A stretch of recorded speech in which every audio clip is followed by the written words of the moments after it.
एक बार फिर से आप सभी का स्वागत है आज के सुंदर दिन में, के दिन में। और मैं आज आप लोगों को कुछ ऐसी बात बताने जा रहा हूँ जो हमें संसार में कुछ ज़्यादा ही देखने को मिले। आज का विषय है धोखेबाज। क्या है आज का विषय? धोखेबाज। कभी हमको हमारे मित्र धोखा देते हैं, कभी हमारे भाई बहन लोग हमें धोखा देते हैं, कभी हमको हमारे परिवार के लोग धोखा देते हैं, कभी हमको हमारे रिश्तेदार लोग धोखा देते हैं। हम सब धोखे से परिचित हैं कि धोखा किसे कहते हैं। आज का विषय है धोखेबाज। इसलिए मैं फिर आप लोगों को उत्साहित करना चाहता हूँ कि प्रार्थना के साथ जब भी बैठें, प्रार्थना के साथ बैठें, क्योंकि जब प्रार्थना के साथ बैठेंगे तो प्रार्थना क्या करेगी? आपको बैठने की सामर्थ्य प्रदान करेगी, है ना? जब प्रार्थना के साथ बैठेंगे तो प्रार्थना आपको बैठने की सामर्थ्य प्रदान करेगी और आप जो है बिना किसी थकान के, बिना किसी मन के भटकाव के बैठ पाएंगे और ध्यान से परमेश्वर के वचन को सुन पाएंगे। आज का जो विषय है वो है धोखेबाज, और इस धोखे को समझने के लिए हम परमेश्वर के वचन को देखेंगे। आपको क्या आप बता सकते हैं इस संसार में, आकाश के नीचे और पृथ्वी के ऊपर सबसे बड़ा धोखेबाज कौन है? बता सकते हैं आप? सबसे बड़ा धोखेबाज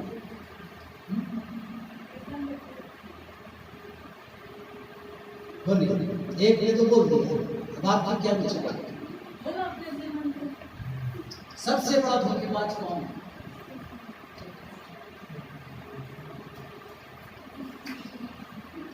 आपको एक बात मैं बताना चाहता हूं।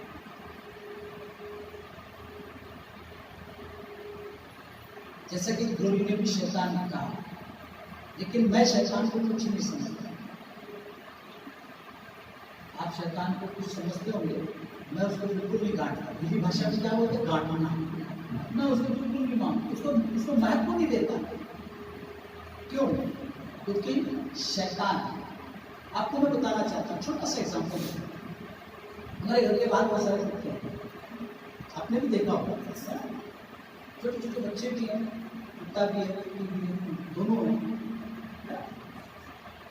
बिल्कुल मेरे को पसंद नहीं है। दूर से ठीक है, ठीक है, पशु हो, जानवर हो, ठीक है, जानवरों के प्रति प्रेम है मन में, ऐसा नहीं कि मैं उनसे नफरत करता हूं, नहीं। लेकिन निकट आने की, सॉरी, निकट केवल एक ही आ सकता है, मनुष्य। क्योंकि परमेश्वर ने आत्मा जीतने का वरदान दिया, कुत्ता कुत्ती जीतने का या भेड़ बकरी ये सब जीतने का मुझे वरदान नहीं दिया। अगर ये वरदान दिए होंगे तो शायद आज मेरे पास भी बहुत सारे भेड़ बकरी होंगे। मैं ये समझाना चाहता हूँ कि मैं शैतान को कुछ नहीं समझता, मैं उसको बिल्कुल महत्व नहीं देता। इसलिए शैतान भी परेशान हो जाता है, यार ये आदमी मेरे को कुछ समझता ही नहीं, इतनी इसकी हालत खराब कर देता हूँ, इतनी परिस्थितियां बिगाड़ देता हूँ, फिर भी ये मेरे तरफ ध्यान नहीं देता। हमें शैतान की तरफ ध्यान नहीं देता, हमें सिर्फ एक ध्यान रखना है, किसकी तरफ? यीशु की। भाई मैंने परमेश्वर की भक्ति की है ना, मैं परमेश्वर का नाम लूंगा, शैतान का नाम नहीं लूंगा। इसलिए मैं आपको भी उत्साहित करना चाहता हूँ कि आपके जीवन में कुछ भी हो, मैं कहता हूँ कि लगातार गड़बड़ी होने की कोई बात नहीं। अपना ध्यान कहाँ रखना है? परमेश्वर, है ना? तो मेरा सवाल था, इस संसार में आकाश के नीचे पृथ्वी के ऊपर सबसे बड़ा धोखेबाज कौन है?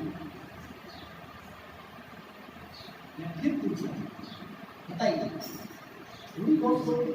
ज्ञान कोई बात नहीं, ज्यादा नहीं है, कोई बात नहीं। हमारे पास थोड़ा है, थोड़े में चलेंगे, ज्यादा है तो ज्यादा में चलेंगे, है ना? तो वो ज्यादा देगा तो ज्यादा में चलेंगे। लेकिन अभी थोड़ा सा ज्ञान है, कोई बात नहीं, थोड़ी सी ज्ञान का हमें क्या करना है? उपयोग करना। अगर हम 1 रुपये में वफादार हैं तो परमेश्वर को 100 रुपया देगा। 100 रुपये में अगर वफादार होंगे तो परमेश्वर में 1000 देगा, 1000 में अगर हम वफादार है तो परमेश्वर हमको 10,000 देगा, और 10,000 में वफादार है तो परमेश्वर हमको लाख देगा। पता चला एक रुपये को संभाल नहीं पा रहे, बातें करता है लाखों करोड़, है ना। तो अगर थोड़ा सा लोगों ने आपको ज्ञान दिया है तो उस ज्ञान का सदुपयोग करते हुए मुझे बताएं कि सबसे बड़ा धोखेबाज कौन है? मनुष्य। और अच्छा है अपने विचार प्रकट करना, अच्छा है, बच्चे लोगों को कृपया बात नहीं करना। हाँ, और कोई कुछ कहना चाहिए? सबसे बड़ा धोखेबाज कौन है?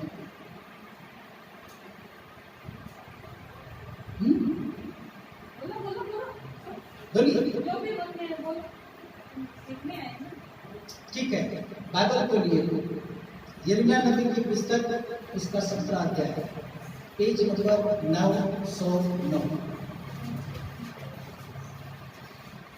सबसे बड़ा धोखेबाज कौन है आपको पता चलना चाहिए, क्योंकि मेरा यीशु मुझे कहता है कि जब तुम सत्य को जानोगे तो सत्य तुम्हें क्या करेगा? स्वतंत्र करेगा।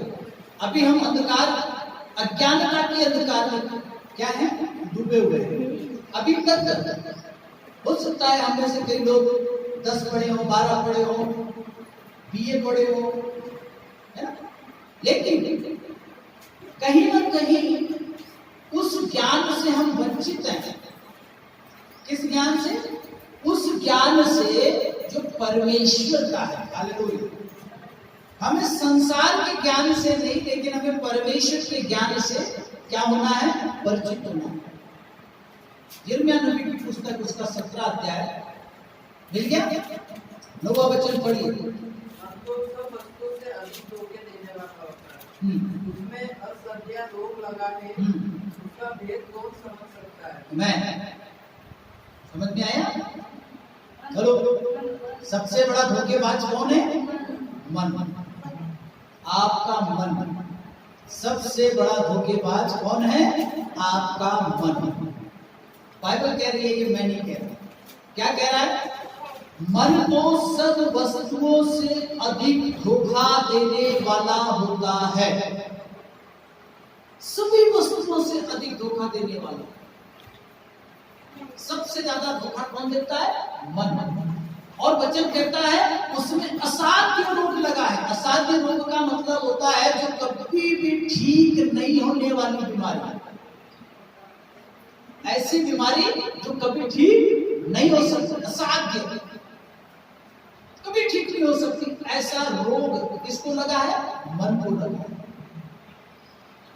वचन कहता है कि मन तो सब वस्तुओं से अधिक धोखा देने वाला होता है, उसमें असाध्य रोग लगा है, उसका भेद कौन समझ सकता है? चलो मैं आपसे एक सवाल पूछता हूं, आपके मन में क्या है? कोई समझ सकता है? पत्नी के मन में क्या है? पति नहीं समझ सकता। पति के मन में क्या है? पत्नी नहीं समझ सकती। बेटे के मन में क्या है? मां नहीं समझ सकती। बेटी के मन में क्या है? बाप नहीं समझ सकता। समझ सकते हैं? नहीं। इसका मतलब सबसे बड़ा धोखेबाज कौन है? मन। निकालिए मेरे साथ लूका रचित सुसमाचार 12वां अध्याय। समझो समझो समझो। जब तक सीखोगे नहीं, बाइबल कहती है फिलिप्पुस जो था वो कहीं जा रहा था, पवित्र आत्मा ने उससे कहा जा ये रथ के साथ बोले। उस रथ पर खोजा नामक कंधा के रानी का एक खजांची था, वो बैठे बैठे सफर कर रहा था। और जो खोजा था वो अपने रथ में बैठे बैठे यशायाह नबी की पुस्तक से पढ़ रहा था। तो फिलिप्पुस जो है दौड़ते हुए रथ के बराबर आ गया और फिलिप्पुस ने खोजा से पूछा तो क्या पढ़ रहा है? खोजा कहता है कि मैं परमेश्वर के वचन को पढ़ रहा हूँ। फिलिप्पुस ने उससे पूछा क्या जो कुछ तू पढ़ता है वो तुझे समझ में भी आ रहा है? तो खोजा अपने मासूमियत से कहता है कि जब तक कोई मुझे नहीं समझाएगा तब तक मैं कैसे समझूंगा? कृपया आइए और मुझे समझाइए। खोजा, फिलिप्पुस को अपने रथ पे बिठा लेता है और रथ में बैठने के बाद फिलिप्पुस जो है खोजे को सारी बातें समझाता है। खोजा क्या पढ़ रहा था यशायाह नबी की पुस्तक में से कि वो मेमने के समान बद होने के लिए सौंपा गया और उसकी नम्रता की वजह से इसका न्याय नहीं हुआ है। तो प्रभु के प्रियजनों, जब तक वचन आपको समझाया नहीं जाएगा, जब तक वचन हमें समझाया नहीं जाएगा, हमें कुछ भी समझ में नहीं आएगा। अक्सर मैंने कई लोगों को बोलते हुए सुना है, मैं सब समझता हूँ। हाँ, आपने भी सुना होगा, बड़े बड़े तुरुन खां धरती पे बैठे हैं, है ना, बोलते साहब मैं सब समझता हूँ। मैंने ऐसे ऐसे पास्टरों को देखा है, क्या बोलते हैं, अभी साहब मैंने धूप में बात सफेद नहीं की। तो मैंने कहा क्या से भट्टी में जाके सफेद की है क्या? मतलब इतना घमंड है लोगों के अंदर। क्या कहते हैं, मैं सब समझता हूँ, लेकिन सच्चाई ये है हम कुछ नहीं समझते। हमारा मन जो है वो सबसे बड़ा धोखेबाज है, वो हमें धोखा देता है। उसमें ऐसा रोग लगा हुआ है जो कभी ठीक नहीं हो सकता। वो हर बात में हमको धोखा देता है, हर बात में हमको धोखा देता है और हम मन के भेदों को नहीं समझ सकते, लेकिन परमेश्वर है वो समझ सकता है।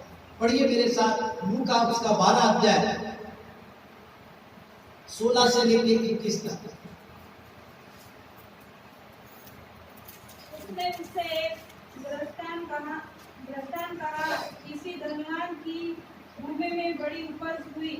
तब वह अपने मन में विचार करने लगा, मैं क्या करूं, क्योंकि मेरे यहाँ जगह नहीं जहाँ अपनी उपज इत्यादि रखूं। और उसने कहा, मैं यह करूंगा, मैं अपनी बकरियां तोड़कर उनसे बड़ी बनाऊंगा और वह अपना सब अन्न और संपत्ति रखूंगा।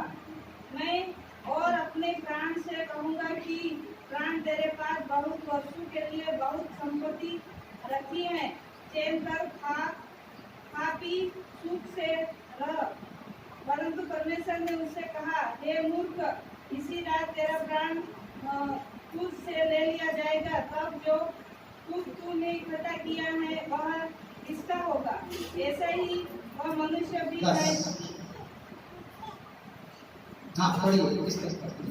ऐसा ही वह मनुष्य भी है जो अपने लिए धन बटोरता है, परंतु परमेश्वर की दृष्टि में धनी नहीं।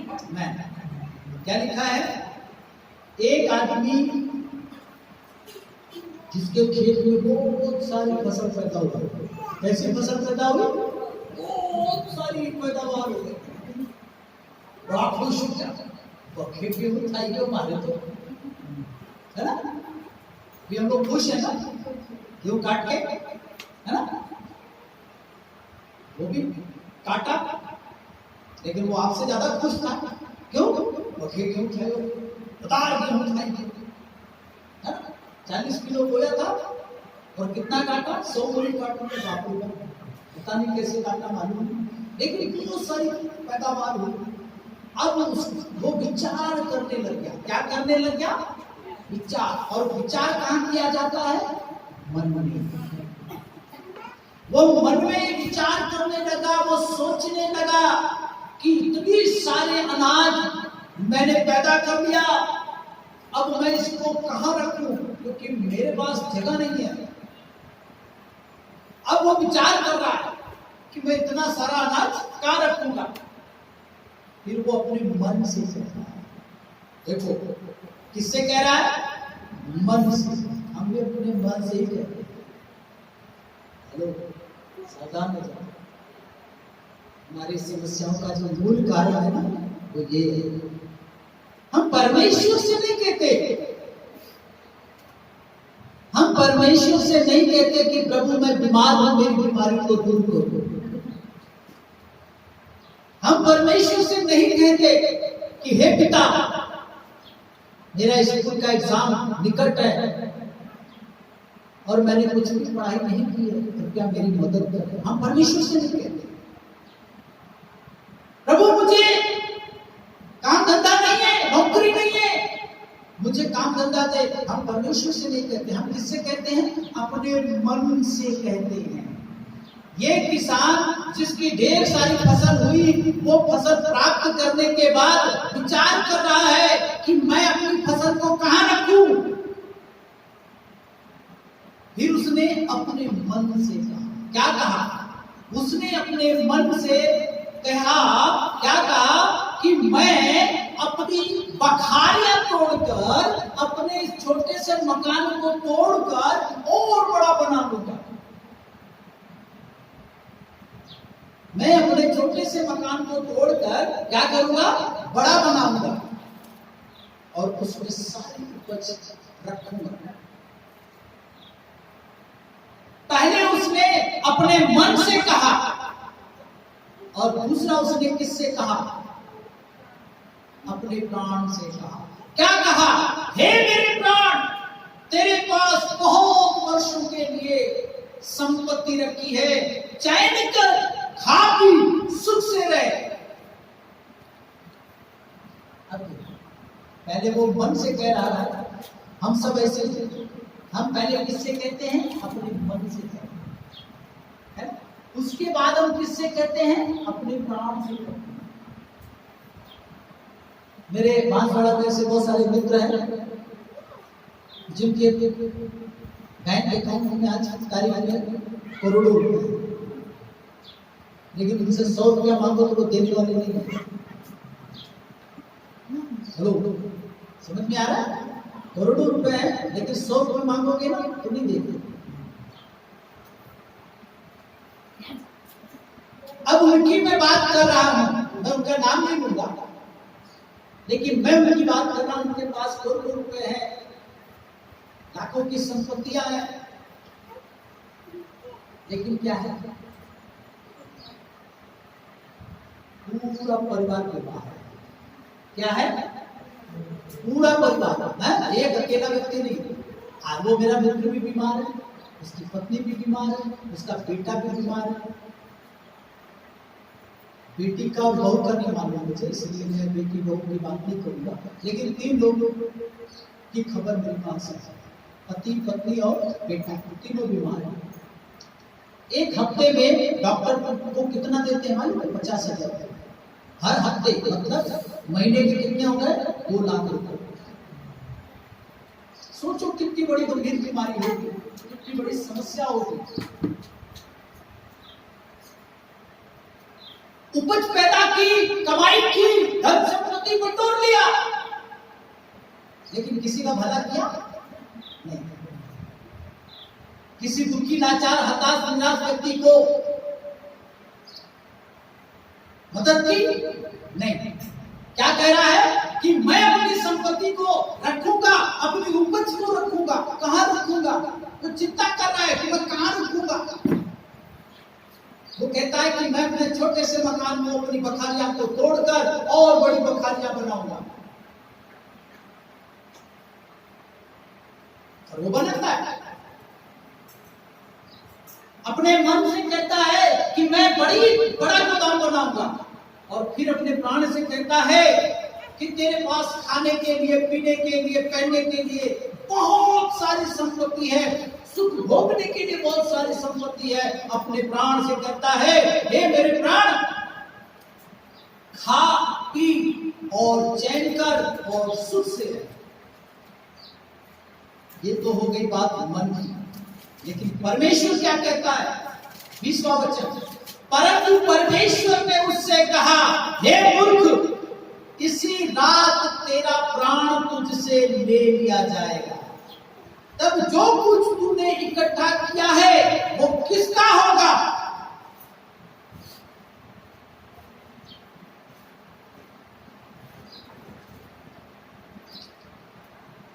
कितना बोरी गेहूं काटा उन्होंने? 1 बीघा में कितना बोरी होगा? 6-7 बोरी। ज्यादा लोगों को धन्यवाद दो। हमें बोलना है, हमने जो काटा, हमने जो प्राप्त किया, उसके लिए हमें किसको धन्यवाद देना है? परमेश्वर। और आप दे रहे हैं, ये कह रहा हूं आप नहीं दे रहे। हमें किसको धन्यवाद देना? परमेश्वर। लेकिन मैं आपको एक बात कहना चाहता हूं कि हमें कल की परवाह नहीं करनी। कल मुंह थावेगा, कल क्या होगा, हमें कल की चिंता नहीं करनी। मन जो है हमें सबसे ज्यादा धोखा देता है और हम मन के धोखे का शिकार होते जा रहे हैं। परमेश्वर कहता है आज की रात अगर तेरा प्राण तुझसे ले लिया जाएगा तो जो कुछ तुझने इकट्ठा किया है वो किसका होगा? ऐसा मनुष्य भी है जो अपने लिए धन बटोरता है। अपने लिए धन नहीं बटोरना है, धन हमें कमाना है। किसके लिए कमाना है? मन में। मेरे बांसवाड़ा के अंदर, सिटी के अंदर हर एक दुकान फिक्स है। मैं जहां से राशन लेता हूँ उधार नहीं लेता, रोकड़ा लेता हूँ। पैसा होगा तो राशन लाता हूँ, नहीं होगा तो चुपचाप अपने घर में नजर होकर सोता रहता हूँ। सीधी सी बात, मैं नहीं लाता। और वो सिद्धि है व्यापारी। मैं हमेशा उस व्यापारी को एक बात कहता हूँ कि नीलेश नाम है सर, मैं कहता हूँ कि नीलेश जी, आप जो भी कुछ कमा रहे हो उसमें अकेला आपका अधिकार नहीं है, सबका है। ये बांसवाड़ा में जितने भी नजर आ रहे हैं इन सबका उसमें हिस्सा है, थोड़ा थोड़ा थोड़ा थोड़ा सबका हिस्सा। और आज मैं इस जगह से आपको ये बात कहना चाहता हूँ, ये पवित्र स्थान है जहां मैं खड़ा हूं। मैं आपको यहां से ये बात पूरी जिम्मेदारी के साथ कहना चाहता हूं कि अगर मुझे भी परमेश्वर कुछ भी देता है उसमें आप सबका अधिकार है। हालेलुया।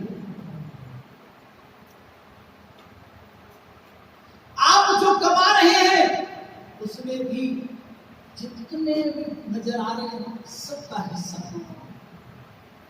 यहां तक कि चिड़ियों का भी हिस्सा है, चूहे और बिल्लियों का, चींटियों का, कुत्तों का, पशु पक्षियों का, जल जंतुओं का, सबका हिस्सा है उसमें। एक चिड़िया जब आपके घर के दरवाजे पे आप चावल का एक दाना या रोटी का एक टुकड़ा उठाती है ना, क्यों उठाती है मालूम? क्योंकि उसका हिस्सा है। हालेलुया। ऐसा मनुष्य भी है जो अपने लिए धन बटोरता है। प्रभु के प्रियजनों, हमें अपने लिए धन नहीं बटोरना है, हमें धन बटोरना है, लेकिन किसके लिए? अपने सभी भाई बहनों। हालेलुया। हमें अपने सभी भाई बहनों के लिए धन बटोरना है। जिनको आप जानते हैं उनके लिए भी धन बटोरना है, और जिनको आप नहीं जानते हैं उनके लिए भी धन बटोरना है। इसका मतलब ये नहीं कि कल से आप धन बटोरना चालू कर दो, नहीं। मेरा कहने का तात्पर्य यह है कि जो भी कुछ अभी आज के समय में आप कर रहे हो, एक चीज दिमाग में अच्छे से बिठा लो, उसमें सबका हिस्सा है। आपके दरवाजे पे कभी कभी मांगने वाले भी आए होंगे, कहां से होंगे मालूम? कौन से जिले के होंगे, कौन से राज्य के होंगे, कौन से देश के होंगे, नहीं मालूम आपको। बहुत सारे साधु लोग आते हैं, संत लोग आते हैं, बोलते हैं बाबा को कुछ खिला, बोलते कि नहीं? वो आपके रिश्तेदार नहीं, वो आपके जाति के नहीं, समाज के नहीं, फिर भी वो क्या कह रहे हैं? बाबा को खिला। आप उन्हें खिलाते हैं, क्यों? क्योंकि उनका भी उसमें हिस्सा है। हालेलुया। लेकिन यहाँ पे जो व्यक्ति है जिसके विषय में बाइबल कह रहा है, क्या कह रहा है? कि एक ऐसा किसान है, एक ऐसा व्यक्ति है, एक ऐसा सेठ साहूकार है जो बहुत सारी उपज को प्राप्त करके अपने मन में अपने विचार करते हुए क्या कहता है कि मैं इसे कहाँ रखूं। फिर वो अपने मन से कहता है कि मैं अपनी बखारियां को बड़ा करूंगा और तोड़ के बड़ा बनाऊंगा और उसमें रख दूंगा। फिर वो अपने प्राण से कहता है कि खा पी ऐश कर। मन हमारा जो है हमको परमेश्वर से दूर ले जाता है। इसलिए बड़े सुंदर रीति से यीशु मसीह कहता है अपने सुसमाचार में, क्या कहता है? मन फिराओ क्योंकि परमेश्वर का राज्य तुम्हारे निकट आ गया है। हालेलुया। हमें किसको फिराना है? मन को फिराना है। हमें किसको बदलना है? हमारे मन को बदलना है। बच्चे कहते हैं पढ़ने वाले हमारा पढ़ाई में मन नहीं लगता। चर्च में बैठा हुआ ईसाई क्या इसका भक्ति में मन नहीं लगता है क्या? बड़े बड़े चर्चों में चले जाओ, हजारों की भीड़ होगी आज के दिन में, लेकिन आपको क्या लगता है उनका मन बचत जाएगा? उनका तो एक ही बात है कि कब पादरी चुप हो और भागे यहाँ से। और पीछे जो बैठे होते हैं ना, उनको ज्यादातर लोग पीछे क्यों बैठते हैं? मालूम भागने में आसानी रहती है। लेकिन पास्टर जो होता है वो मास्टर होता है, उसकी नजर सब पे रहती है और उसको बराबर खबर रहती है कि कौन आज की तारीख में चर्च में नहीं आया है और कौन पीछे से कहां जा रहा है, क्या कर रहा है। मैंने क्या कहा? पास्टर एक मास्टर होता है क्योंकि परमेश्वर का अभिषेक बताता है कि कौन वचन सुन रहा है, कौन वचन को नहीं सुन रहा है, कौन प्रभु के लिए आया है, कौन फॉर्मेलिटीज पूरी करने आया है, कौन टाइम पास करने आया है। हाँ, सब पता चलता है, भूलने की जरूरत नहीं है।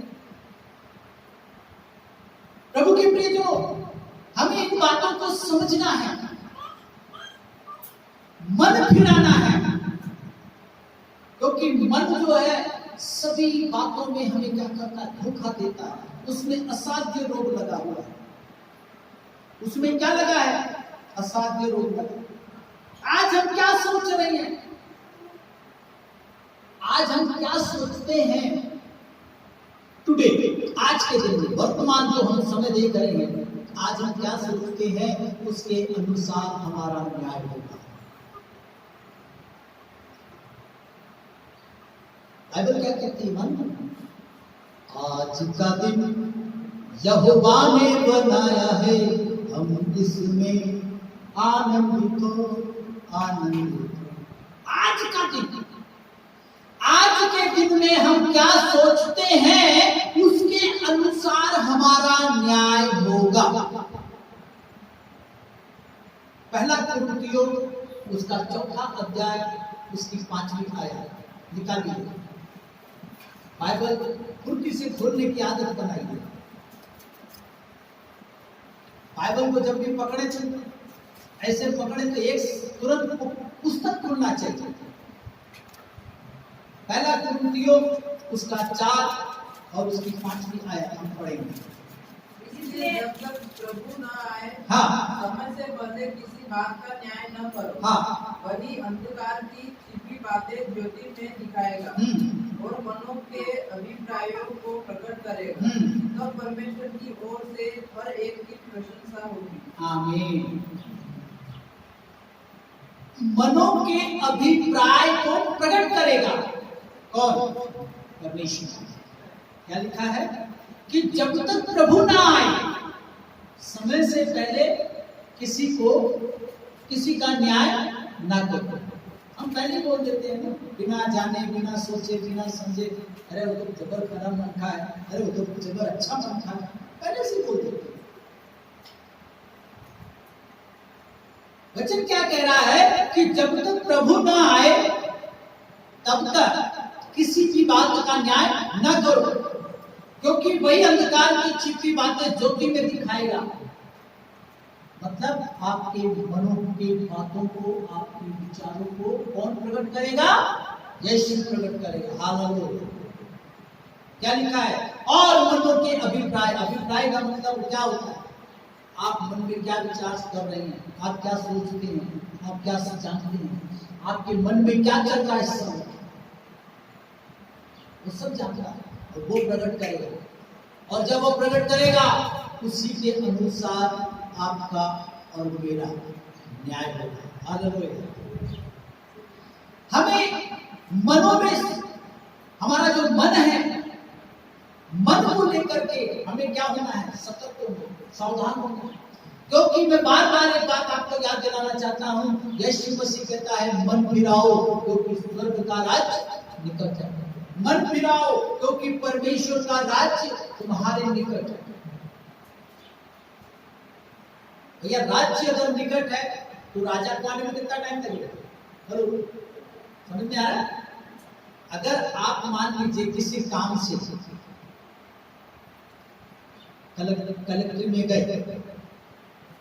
ठीक है, आपको पता चला कि कलेक्टर साहब अभी नहीं आए, आप कलेक्टरी पहुंच चुके हैं, कलेक्टर साहब के ऑफिस के बाद आप बैठे इंतजार कर रहे हैं, मतलब कलेक्टर साहब आएंगे, सही है गलत? आएंगे, है ना? पटवारी से कोई काम होता है, पटवारी मंदिर में जाते हैं, है ना? वहाँ जाके पता चलता है पटवारी साहब अभी नहीं है, लेकिन आप वहाँ पहुंच चुके हैं, आप क्या करते हैं? इंतजार करते हैं, मतलब पटवारी साहब आएंगे। प्रभु के प्रिय जनों, परमेश्वर का वचन यही तो सिखा रहा है, लेकिन क्या कह रहा है? पहले मन को फिराओ। गंदे मन के साथ हम परमेश्वर की उपस्थिति में नहीं जा सकते। मैंने कई लोगों को सुना है, मेरा मन बहुत अच्छा है, मौका पड़ते ही बंदूक चलाना चालू करते हैं, अपने मुंह मियां मिट्टू बनते हैं। मिट्टू क्या होता है मालूम है? मिट्टू बड़ी सुंदर सीटी बजाता है ना? हेलो, मिट्टू देखा है? तोता तोता बड़ी सुंदर सीटी बजाता है। मेरे को तो सीटी बजाना नहीं आता, क्योंकि मैंने से अच्छे काम करना नहीं सीखे। मिट्टू पहले सीटी बजाता है, बड़ी मीठी मीठी करता है, लेकिन उसके मन में क्या चलता है कभी आपने सोचा? नहीं। बाइबल में लिखा है, मैंने आपको कई बार बोला कि जब मैं आपके चेहरे को देखता हूँ, आपकी आंखों में आंखें डालकर जब मैं देख लेता हूँ, तो मैं आपके विचारों को पहचान जाता हूँ। मतलब मैं नहीं पहचानता, परमेश्वर पहचान जाता है। क्यों?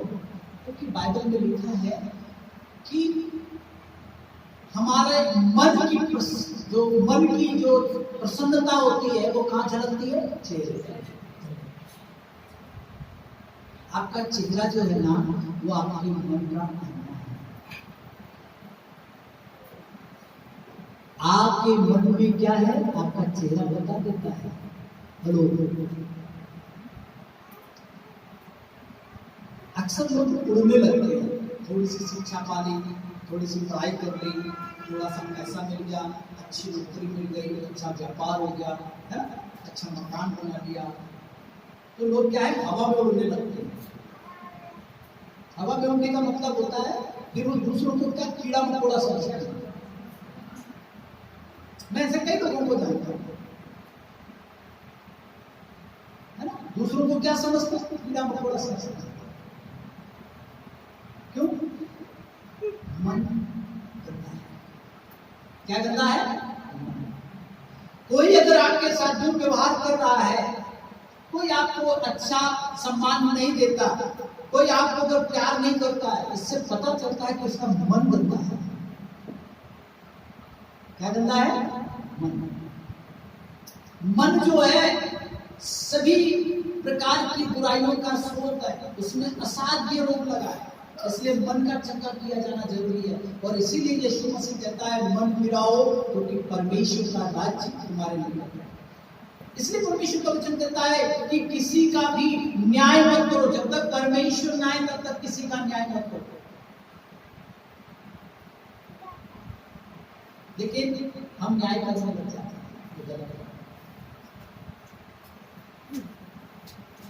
बाइबल क्या कहती है? मत्ती रचित सुसमाचार उसका 5वां अध्याय। बाइबल हमें क्या बताता है?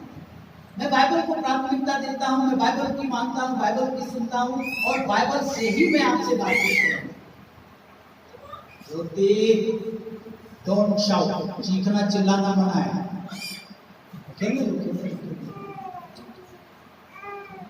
बाइबल क्या कहती है? मत्ती रचित सुसमाचार इसका 5वां अध्याय और 8वां वचन पढ़िए। धन्य वे जिनके मन शुद्ध है। हाँ, क्या है? मन शुद्ध है। क्या है? शुद्ध है। क्या चीज शुद्ध है? मन। धन्य है। यीशु मसीह क्या कह रहा है कि धन्य है वे जिनके मन शुद्ध है। और जब मन शुद्ध होता है तब वो कुछ किसको देखेंगे? परमेश्वर को देखेंगे। हालेलुया। किसको देखेंगे? इसलिए हमारे मन का शुद्ध होना जरूरी है। मैं हमेशा जब भी आप लोग चाहे घर की प्रार्थना हो या कोई स्पेशल मीटिंग हो या चर्च हो, जब भी आप आते हैं तो मैं आपको कई बार पूछ चुका हूँ, क्या आप घर में रोज झाड़ू लगाते हो? हाँ। क्या आप रोज नहाते हो? हाँ। रोज बर्तन साफ करते हो? हाँ। मतलब आप कितने सफाई रखते हैं, आप बड़े साफ सुथरे लोग हैं। मुझे गर्व है इस बात का कि आप लोग साफ सुथरे व्यक्ति हैं। लेकिन मैं आपको आज के दिन में परमेश्वर के वचन को स्मरण दिलाते हुए आपसे विनती करता हूं कि जैसे आप बाहरी साफ सफाई रखते हैं, ऐसे ही अपने मन को भी साफ, क्योंकि जब आप मन को साफ रखेंगे, मन को शुद्ध रखेंगे, तो आप परमेश्वर को देखेंगे। मन को शुद्ध रखना है, क्योंकि जिनके मन शुद्ध होंगे वे परमेश्वर को देखेंगे। हमारा मन जो है हमको धोखा देता है, वो कहता है कुछ और करता है कुछ। हमारा जो मन है ना, वो हमको क्या देता है? धोखा देता है। देखो ध्यान रखना, किसी दूसरे के मन की बात नहीं कर रहा हूं, मैं पड़ोसी के मन की बात नहीं कर रहा हूं। हमारा मन, मेरा जो मन है वो कैसा है? बाइबल कह रही है मेरा जो मन है, हमारा जो मन है वो क्या करता है? वो हमें धोखा देता है। वो करता है कुछ, करता है कुछ। और सबसे खतरनाक बात क्या है? हमारा मन क्या करता है? सोचने से कुछ नहीं होता है। अरे भैया, सोचने से ही होता है। यीशु मसीह ने क्या कहा? क्या कहा? पढ़िए मत्ती 5 और उसमें लिखा है, मत्ती 5 उसका 28 पढ़िए। परंतु मैं तुमसे यह कहता हूँ कि जो कोई किसी स्त्री पर कुदृष्टि डाले, वह अपने मन में उससे व्यभिचार कर चुका है। बस हमारा मन कैसा है? मन तो बड़ा धोखेबाज है। मन क्या कहता है?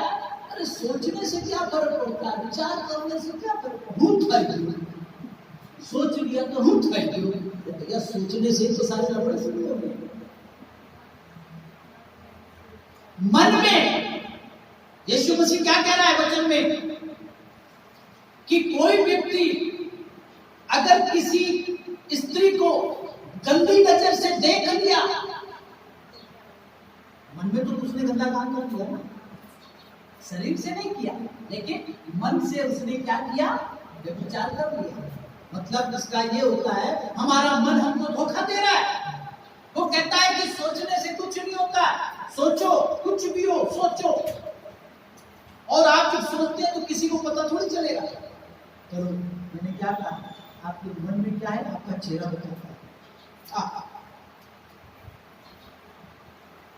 मैं किसी से आंखें मिलाने में डरता नहीं, मैं नहीं डरता। कलेक्टर के सामने भी खड़ा रहा ना, आंखों में आंखें डाल के बात करता हूँ, फुल्ली कॉन्फिडेंस। उसका कारण है, जब आप किसी से आंखों में आंखें डाल करके बातचीत करते हैं तो इसका मतलब ये नहीं कि आप उसका अपमान कर रहे हैं, नहीं, ये आपके आत्मविश्वास को दर्शाता है। और आत्मविश्वास उन्हीं के अंदर पाया जाता है जिनके मन साफ सुथरे होते हैं। जो चुट्टे होते हैं ना, चुट्टे, चोर जिसको हम बोलते हैं, चोर, जिनका मन गंदा होता है ना, उनकी आंखें इधर उधर ऐसे बातें करेंगे। कभी वो विश्वास के साथ आपको नहीं डर है ना, क्योंकि आंखें बता देती है सब कुछ क्या है सब। इसके प्रभु के प्रियजनों, मन को हमें संभालना है। वो कहता है कि सोचने से कोई फर्क नहीं पड़ता, परंतु परमेश्वर का वचन कहता है वो हमारे मनों को क्या करता है? जानता है। यिर्मयाह नबी की पुस्तक उसका 17 अध्याय और 10वां वचन हम पढ़ेंगे। 17 का 10, यिर्मयाह 17:10। मैं यहोवा मनुष्य खोजता हूँ और हृदय को जांचता हूँ। मैं यहोवा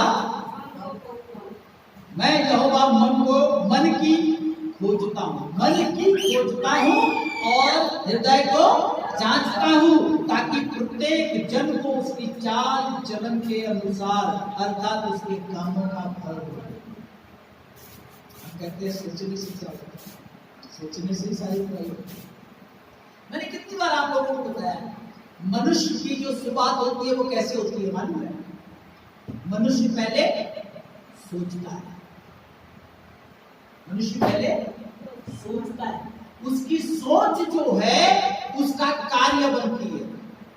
ध्यान देना, मनुष्य पहले सोचता है और उसकी सोच जो है उसका कार्य बनती है, उसका कार्य उसकी आदत बनती है और उसकी आदत जो है उसका चरित्र बनती है और उसका चरित्र जो है उसके भविष्य की दिशा, उसके जीवन की दिशा को निर्धारित करती है। तो सारी शुरुआत कहां से होती है? सोच से। और परमेश्वर का वचन क्या कहता है कि मैं यहोवा मन की खोजता हूं और हृदय को जांचता हूं। प्रभु के प्रियजनों, हमें मन को शुद्ध करना है। और मन की शुद्धता कैसे होती है? परमेश्वर की संगति। अभी हमने गीत गाया, परमेश्वर के पवित्र वेदी में अपने हृदय को मैं चढ़ाता हूँ। जब हम अपने हृदय को वेदी पर, वेदी का मतलब समझते हैं ना? आपने कभी हवन होते हुए देखा है? हवन, यज्ञ। मैंने तो यज्ञ किया है, करवाया भी है। जब हवन होता है तो उसमें आहुति दी जाती है, एक चौकोर वेदी बनाई जाती है और उसमें शुद्ध लकड़ी डालकर एक आग को प्रज्वलित किया जाता है और उसमें धूप बत्ती, जौ, बहुत सारे नाना प्रकार के तत्वों को मिला करके एक आहुति को तैयार किया जाता है। और क्या किया जाता है ना? पंडित जी क्या करते हैं? मंत्र पढ़ते हैं और मंत्र पढ़ने के आखिरी में क्या कहते हैं? स्वाहा। क्या बोलते हैं? स्वाहा। स्वाहा का मतलब होता है उसमें डाल देना, अर्पित कर देना। स्वाहा मतलब सब भस्म, सब जला के खत्म। अपने हृदय को क्या करना है? वेदी पर चढ़ा देना है। वेदी पर जब हम चढ़ाएंगे, जब हम अपने आप को समर्पित करेंगे, आग जो है सबको जला के क्या करती है? राख करती है। ये बात सच है, लेकिन आग जो है कई चीजों को शुद्ध कर देती है। उदाहरण के तौर पे जब हम सुनार के यहाँ जाएंगे तो सुनार जो है सोने को कैसे शुद्ध करता है? मालूम है? आग में डालता है। सोना कैसे शुद्ध होता है? मालूम है? आग में उसको डालता है। उसके अंदर की जो चीजें होती है वो गल जाता है, पूरा गल जाता है। प्रभु के प्रियजनों, आग सिर्फ जलाती नहीं है, लेकिन आग शुद्ध भी करती है। शुद्ध करने के लिए कई चीजें हैं। जैसे हम पानी से नहा करके शुद्ध हो जाते हैं, है ना? कई समाज में दूध से शुद्ध किया जाता है। कई जगह शुद्धता के अलग अलग तरीके हैं, लेकिन बाइबल हमें क्या सिखाती है? बाइबल हमें सिखाती है यीशु मसीह के लहू के द्वारा शुद्ध किए गए। हालेलुया। वो लहू जो हमारे उद्धारकर्ता ने कलवारी के क्रूस पर हमारे लिए बहाया था। परमेश्वर का वचन कहता है कि मैं यहोवा मन की खोजता हूँ, हृदय को जांचता हूँ, ताकि देखो जब हम अच्छा सोचेंगे अच्छा खाएंगे ना, है? जब अच्छा सोचेंगे अच्छा करेंगे। मैं आपको बताना चाहता हूँ छोटी सी, अगर आप किसी को अच्छा कर रहे हैं तो इसका मतलब है आपका मन अच्छा चलता है। क्योंकि जब तक आपका मन अच्छा नहीं होगा, आपके हाथों पैरों में अच्छे काम प्रकट नहीं होंगे। अगर आप अच्छा काम कर रहे हैं, इससे प्रमाणित होता है कि आपका मन अच्छा है। अगर आप किसी के साथ अच्छा व्यवहार कर रहे हैं, इससे प्रमाणित होता है कि आपका मन अच्छा है। तो आदमी जाति से, पाति से, लिखाई पढ़ाई से, धन दौलत, रुपया पैसा, कपड़े लत्ते से अच्छा नहीं बनता। अच्छा वो कैसे बनता है? उसके मन के अच्छा। हर एक परिस्थिति में, दुख में, मुसीबत में आप अगर किसी की मदद कर रहे हैं, इससे पता चलता है कि आपका मन अच्छा है। लेकिन ध्यान रखना, मदद करने के बाद कभी किसी को ताने मत मारना, वरना उस आदमी से भी कुछ नहीं मिलने वाला और परमेश्वर से भी कुछ नहीं मिलने वाला। और हमारी आदत ऐसी है, मनुष्य है, हम क्या करते हैं? अरे यार तुमको क्या मालूम, मैंने तो उसको रोटी खिलाई, हम बोलते हैं ना। एक दो बेचारे को उसको घर बुला के रोटी खिलाई, उसके बाद उसकी इज्जत उठाई। क्या ये सही है? नहीं। आपने किसी को, कोई आपके घर आया, आपके चाहे वो कोई भी हो, XYZ कोई भी हो, मेहमान है, दोस्त है, पादरी है, कोई भी है, आपने उसके हाथ में 10 रुपया रखा, वो किसको धन्यवाद देगा? प्रभु धन्यवाद, मेरे पैर ने, मेरे भाई ने मुझे 10 रुपये दिए। और उसका प्रतिफल कौन देगा आपको? परमेश्वर। वो तो बेचारा चला गया, इसने परमेश्वर को धन्यवाद दिया, परमेश्वर ने आपको आशीषित करने की ठान ली, वो तो चला गया अपने रास्ते। अब बाद में आपने बोल डाला, अरे नहीं भाई आपने माना, मैंने तो दिया, खत्म कहानी। परमेश्वर की भी आशीष खो देते हैं आप, और उस मनुष्य से भी अगर कुछ अच्छा सोचा होगा ना उसने, वो भी खो देते हैं। हमारा मन जो है वो क्या करता है? हमें धोखा देता है। हमें सावधान होना है, हमें सावधान होना है, क्योंकि एक दिन हमारे विचारों का न्याय होगा। जिसके खेत में ज्यादा अनाज हुआ, उसने परमेश्वर से अपने विचार बांटने के बजाय, परमेश्वर को धन्यवाद देने के बजाय, उसने क्या किया? अपनी फसल पर घमंड किया, अपनी संपत्ति पर घमंड किया, और अपने आप से सोचा। जबकि ज्यादा पैदावार हुई थी तो उसको क्या करना चाहिए था? सही तरीका क्या है? मैं आपको बताता हूँ। मैं एक सेवक आदमी हूँ, मेरे पास जल्दी 10-20 हजार रुपया नहीं होता, और जिस दिन आ जाता है उस दिन मैं तो दुनिया का सबसे करोड़पति आदमी हूँ। कहाँ से लाऊं 10 हजार? 10 रुपये मेरी आमदनी नहीं, मैं अपनी बात कर रहा हूँ। लेकिन जब मुझे कहीं से भी, जब परमेश्वर के भक्त लोग मुझे दे देते हैं 10-1 हजार रुपया, और जब मेरे पास 10-1 हजार रुपया आ जाता है तो मैं क्या करता हूँ? मैं क्या करता हूँ? मैं झूठ नहीं बोल रहा हूँ। मैंने कल आपको कहा था कि यहाँ खड़े होने के बाद अगर मैं चाहूँ तो मैं झूठ नहीं बोल सकता। मैं प्रभु से पूछता हूँ कि प्रभु मैं क्या करूं? प्रभु मुझे बोलता है, तेरे पास बचाने के लिए ये चीज नहीं है, प्रभु कहता है देख तेरे भाई बहनों को बैठने के लिए ये चीज नहीं है, ये दिया। प्रभु मेरा क्या करता है? मार्गदर्शन। और फिर बाद में सबसे आखिरी में सब काम हो जाते हैं कि प्रभु हमारे मनों को भी जानता है, हमारी इच्छा को जानता है। प्रभु को मालूम है कि मेरा छोटा बहुत चटोरा है, चटोरा समझते, चटोरा खाऊ बहुत खाता है ना। कल मेरी बहन में से मैंने पूछा ये दूसरे दिन और मैं 3 गुना खाता हूँ, ये ध्यान रखना। आपके घर में 4 लोग होंगे तो 4 लोगों का अकेले खा जाना, ऐसा वो बात अलग है कि शर्म के मारे छोड़ दूं कि नहीं यार मेरे घर में भूखे रह जाएंगे, वो अलग बात है। लेकिन नीचे बिठा दोगे तो शायद 2 रोटी नहीं खा पाएंगे, पेट दब जाता है ना। मयूर तो बैठ कर खा सकता है, लेकिन मेरे को नीचे बिठा दोगे तो 2 रोटी में मुश्किल हो जाएगा, फिर तो मेरे को बोलना पड़ेगा। सब काम करने के बाद परमेश्वर कहता है तेरे को लड्डू खाने हैं ना? प्रभु मुझे लड्डू नहीं खिलाता है। प्रभु के प्रियजनों, उस किसान को चाहिए था कि जिसने बहुत सारे फसल को प्राप्त किया था, उपज को प्राप्त किया था, उसको किससे बात करनी चाहिए थी? परमेश्वर से। लेकिन उसने परमेश्वर से बात नहीं की, किससे बात की? अपने मन से। इसीलिए परमेश्वर ने उसको उसी रात मार डाला। हमारा मन हमें धोखा देता है।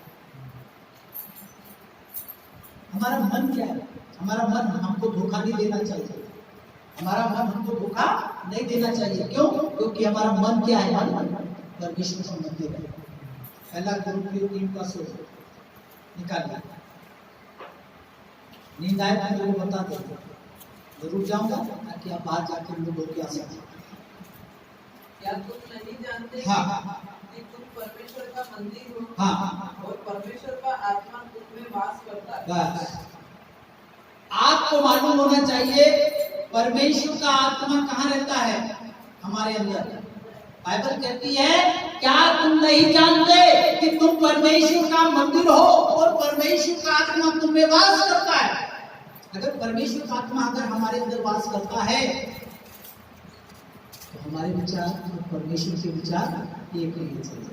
हालेलुया। अगर परमेश्वर हमारे अंदर रहता है तो क्या हम किसी के लिए गलत सोच पाएंगे? नहीं।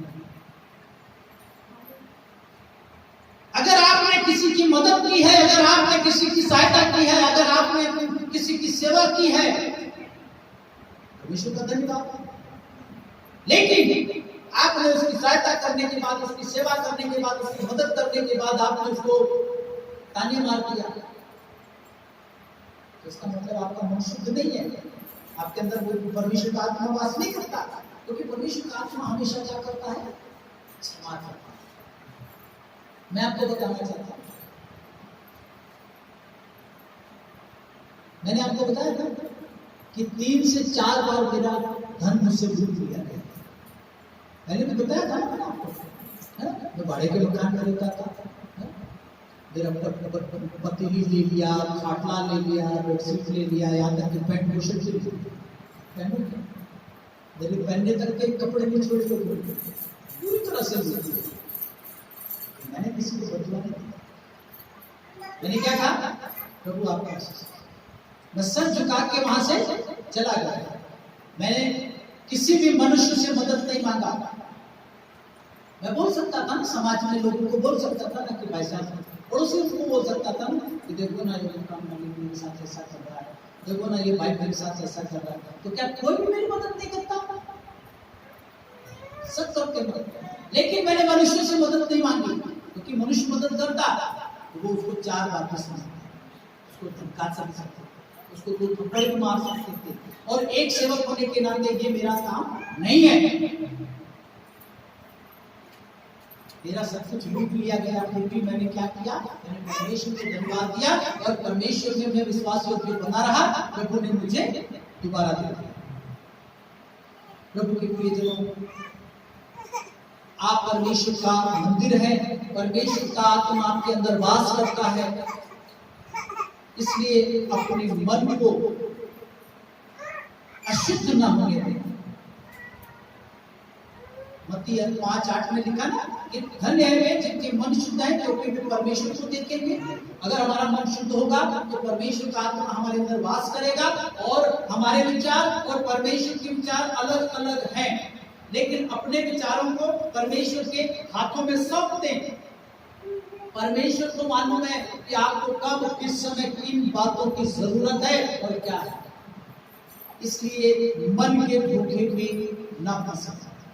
मन सदा धोखा देता है, वो हमेशा धोखा देता है। और ये कभी मत सोचना कि आपके विचार किसी को नहीं मालूम। आपके विचार परमेश्वर को मालूम है, परमेश्वर की आत्मा को मालूम है। इसलिए हमें सावधान होना है, सतर्क होना है। जब भी सोचे अच्छा सोचे। आज के बाद हमें कैसे करना है? जब भी सोचना है अच्छा सोचे, भले आपका दुश्मनी क्यों ना हो। ठीक है, तो हंसी मजाक आनंद करना एक अलग विषय है, उसके लिए बाइबल आपको मना नहीं करती है, बाइबल को उल्टा करती है, हर समय आनंदित रहो, प्रभु में सदा आनंदित रहो। वो मना नहीं कर रही है, बाइबल कभी मना नहीं करती, आनंदित रहना, लेकिन किसी की निंदा नहीं करना, किसी को तुच्छ नहीं जानना है, किसी के कमजोरी का या किसी के बढ़ती का हमें विरोध नहीं करना। मन हमको धोखा देता है, हमें मन के धोखे में नहीं आना। अगर आपको प्रभु ने इन दिनों में हमारे भाई बहन लोग खेती में फसल काट रहे हैं, है ना, आप लोग खेती कर रहे हैं, बहुत अच्छी बात है, कटाई कर रहे हैं, प्रभु आपको बढ़ा रहा है, अच्छी बात है, लेकिन कैसे करें? अगर आपको मजदूर नहीं मिल रहा, हमारे जैसे सुशीला करने का मजदूर नहीं मिल रहे, कल सुशीला बहन हमारी किसी को देख के एकदम हैरान हो गए, उसको ढूंढने में भी मजदूर नहीं मिले, और एक भाई आया 2 मिनट में उसने सारे काम निपटा दिए। तो देखते रह गए हमारे सुशीला बहन, तो ढूंढ रहा हूँ, मेरे को कोई मिलता नहीं, इसको काम समझ। हेलो, देख लो प्रभु के नाम की स्तुति, लेकिन हमें घबराना नहीं है, हमें क्या करना है? प्रभु कैसे करें? परमेश्वर आपकी मदद करें, और प्रभु आपकी मदद कर रहा है, ऐसा नहीं कि नहीं कर रहा है ना। हमारे सुशीला के बारे में मैंने सुना, 2 लोग मिलकर खेत काटते हैं ना, हाँ, प्रेज़ लॉर्ड, परमेश्वर सहायता करता है। कोई भी काम करने से पहले क्या करना है? प्रभु कैसे करते हैं, प्रभु आपको सहायता करेगा, वो आपका मार्गदर्शन करेगा। आपके पास, आपके हाथ में 100 रुपए हैं, पूछो प्रभु मैं कैसे करूं, प्रभु मैं क्या करूं, है ना? परमेश्वर से जब हर बात में आप पूछेंगे, है ना, जो बोल बेटा बहुत प्यारा होता है, जो हर बात आपकी बात से पूछता है, पापा कैसे, पापा कैसे, पापा कैसे, वो बेटा अपने बाप को बहुत ज्यादा प्यार करता है। और मैंने आपको कितनी बार कहा है कि हम सब यीशु मसीह के कौन है? बेटे और बेटे हैं, हमें, इसलिए हमें हर हमारे विचारों में यीशु होना चाहिए। जब हमारा परमेश्वर देख रहा है, क्योंकि बाइबल में क्या लिखा है कि परमेश्वर हृदय और मनों को जांचने वाला परमेश्वर है। उसकी नजरें हमारे चेहरे पे नहीं रहती, हमारे सीधे सीधे हमारे विचारों पर रहती है कि हम क्या सोच रहे हैं। इसलिए जो भी सोचे, आपके विचार में यीशु, आपके सोच में यीशु, आपके कार्यों में यीशु, अखा दाड़ा यीशु यीशु करते रहो, आपके काम करते रहो। मेरी सास बहुत नाराज हो गई, क्यों? मुंह का मजा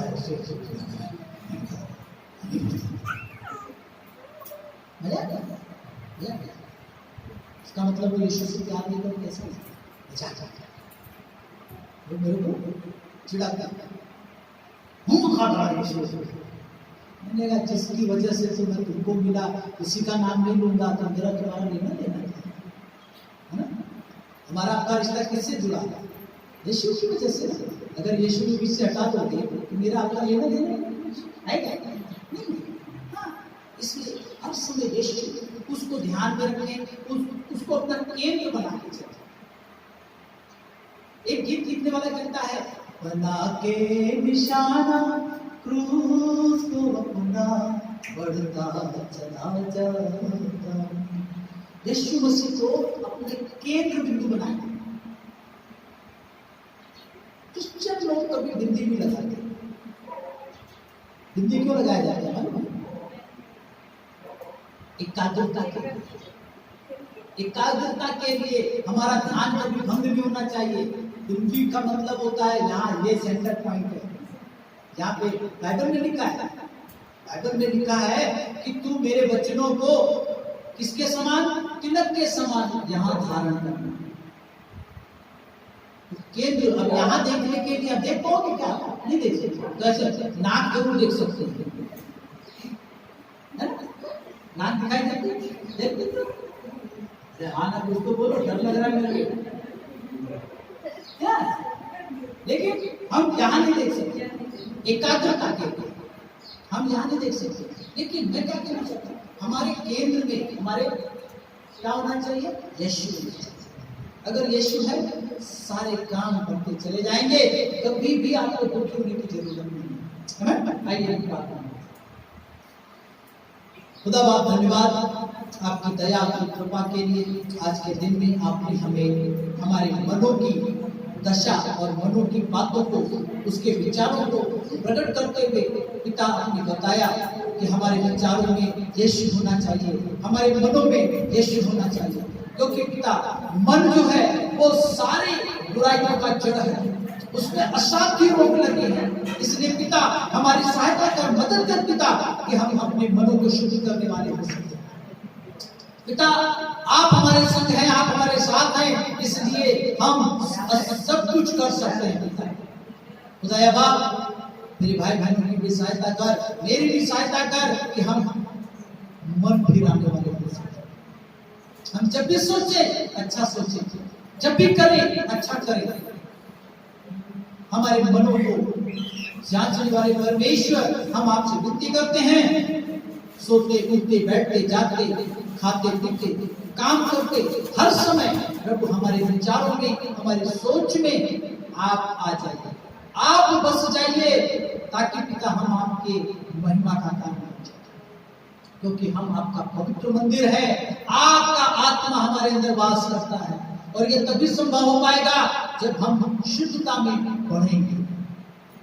प्रभु आपका वचन कहता है कि धन्य है वे जिनके मन शुद्ध है, क्योंकि वे परमेश्वर को देखेंगे।